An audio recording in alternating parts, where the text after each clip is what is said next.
Comment rester motivé après plusieurs années ou même plusieurs mois en tant que freelance? Alors, après plusieurs années, c'est peut-être plus simple qu'après plusieurs mois et je vais vous expliquer pourquoi. Dans cette vidéo, je vais prendre mon exemple et je vais vous dire ce que je pense de cette question. Ça devrait être authentique parce que c'est du vécu. Alors déjà, tout le monde peut devenir freelance, mais tout le monde n'est pas capable de le supporter. J'ai envie de dire que c'est un état d'esprit qu'on a ou qu'on n'a pas. Et soit on aime avoir la sécurité de l'emploi, soit on ne supporte pas d'avoir un patron et dans ce cas-là, on part déjà avec un avantage pour la suite. Si vous préférez être employé et que ça vous convient, restez-le. Et si au fond de vous, vous sentez que vous n'avez pas assez de liberté, c'est que peut-être que l'entrepreneuriat est quelque chose qui est fait pour vous. Pour ma part, je ne supporte pas le salariat. J'ai essayé et ça ne me convient absolument pas. Mais je pense que je suis au courant de ça depuis que je suis petit.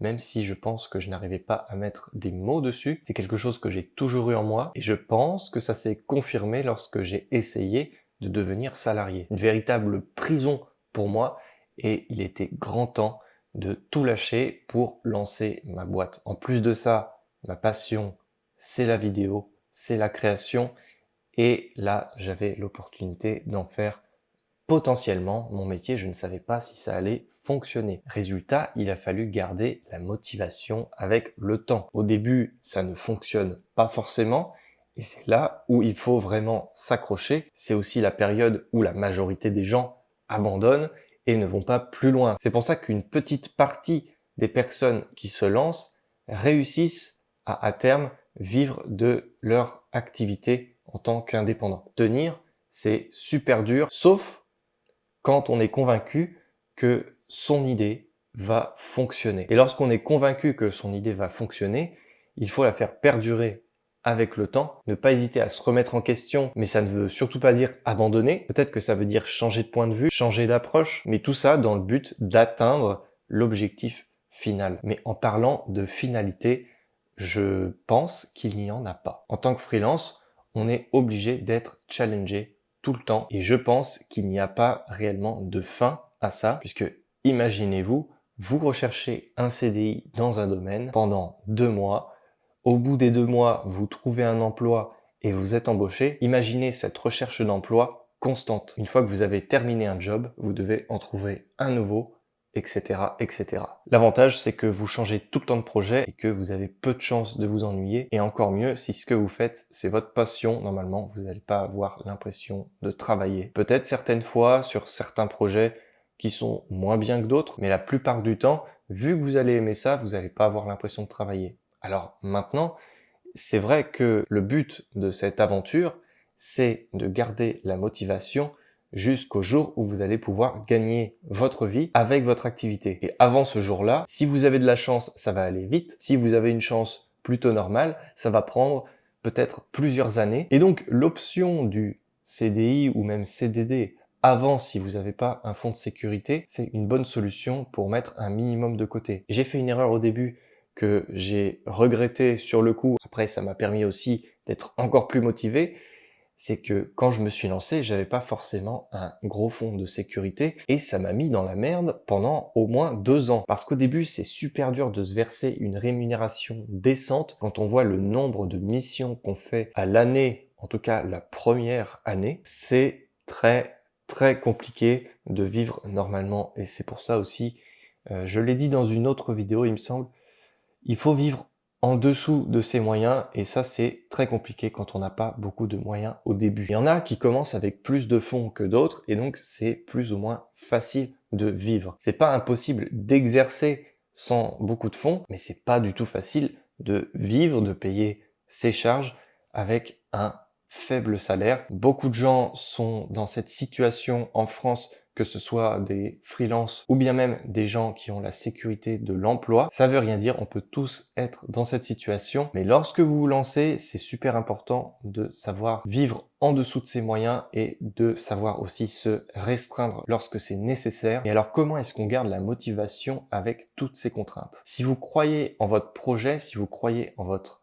activité, en votre idée, alors c'est facile de dire il faut pas lâcher, mais dire il faut, ça veut pas dire que sur le long terme, ça va se passer. La vérité, c'est qu'il faut vivre avec la conviction que ça va fonctionner, même si les autres autour de vous vous disent que ça ne va pas fonctionner. Alors remettez-vous en question si votre idée n'a pas de sens, mais si elle a du sens pour vous, c'est que peut-être que vous vous êtes instruit avant sur le sujet et donc normalement vous êtes sûr de vous. Les autres autour de vous ne sont pas forcément autant renseignés que vous sur le sujet. Par exemple, moi dans la vidéo, c'était pas un métier qui était très courant et donc les gens autour de moi ne comprenaient pas forcément qu'on pouvait gagner sa vie en étant réalisateur et donc ça créait une peur tout autour de moi, dans mon entourage. Mais finalement, c'est à vous de faire vos preuves et pas aux autres. Et une fois que vous leur avez prouvé que c'était possible, les gens vont vous faire confiance. Être freelance, c'est aussi un métier où il faut avoir un petit peu de caractère, être un petit peu plus borné que les autres et savoir avancer en ligne droite sans regarder les obstacles qui se mettent à travers de votre chemin. Pensez-y.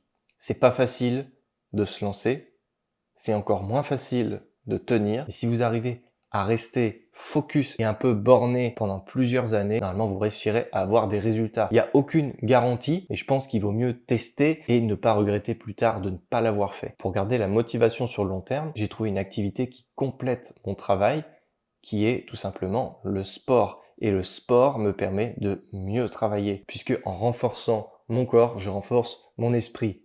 Dingue. Après, évidemment, je pense que bien manger doit aussi contribuer, mais ça, je peux pas vous donner le conseil parce que je suis pas forcément le mieux placé sur ce sujet-là. Je mange pas mal, mais je me prive pas non plus, on va dire. Et en tout cas, le sport, trouvez-vous un sport qui vous plaît. Et on dit souvent un esprit sain dans un corps sain, mais c'est vrai. Il y a eu des périodes où je faisais moins de sport que maintenant et effectivement, j'étais beaucoup moins productif, beaucoup moins efficace. Donc pensez-y, ça peut être vraiment un gros boost. Mais je sais que c'est pas facile forcément de s'y mettre quand on n'est pas sportif à la base. Votre parcours entrepreneurial, c'est une véritable guerre, mais qui va se calmer avec le temps.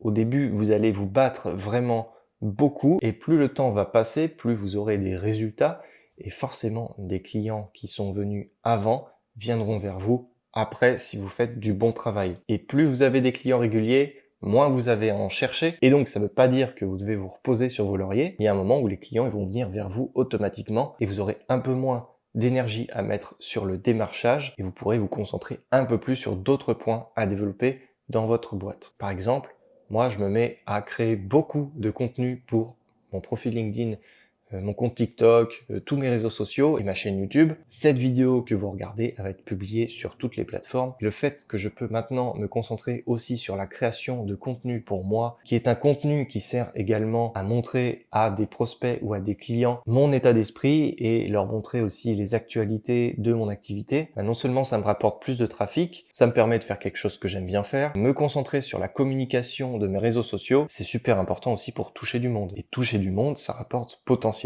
des gens qui vont faire appel à moi pour diverses réalisations. Je trouve que c'est super important de garder de la proximité avec son audience entre guillemets, même si moi c'est plutôt LinkedIn que je cible. C'est là où il y a tout un monde professionnel et c'est là où les gens peuvent être un peu plus impactés par mon contenu que ailleurs. Même si cette vidéo est adaptée à plusieurs plateformes, c'est vrai que c'est sur LinkedIn que toucher du monde devient plus intéressant pour moi en tout cas. Je ne cherche pas à faire des milliers de vues, des millions de vues, je cherche seulement à toucher les bonnes personnes, celles avec qui je vais pouvoir travailler potentiellement. Et aussi celles avec qui je travaille déjà. Faire du contenu comme je suis en train de faire là, ça prend du temps, mais je trouve que c'est du temps bien investi. Par exemple, lorsque vous êtes en période de creux, concentrez-vous sur la communication de votre boîte et peut-être que vous pourrez créer assez de contenu pour couvrir aussi les moments où vous avez beaucoup de clients si normalement vous programmez vos posts. C'est un équilibre à trouver, mais je crois que je suis en train de m'écarter du sujet, alors ce sera peut-être le sujet d'une autre vidéo. Merci de m'avoir écouté, vous pouvez faire appel à mes services si ça vous intéresse. Vous pouvez me contacter à l'adresse galet.aurelien@gmail.com, en messagerie LinkedIn, en messagerie Instagram si vous préférez. N'hésitez pas, je me ferai un plaisir de discuter avec vous de votre projet. Voilà, merci de m'avoir écouté et à bientôt.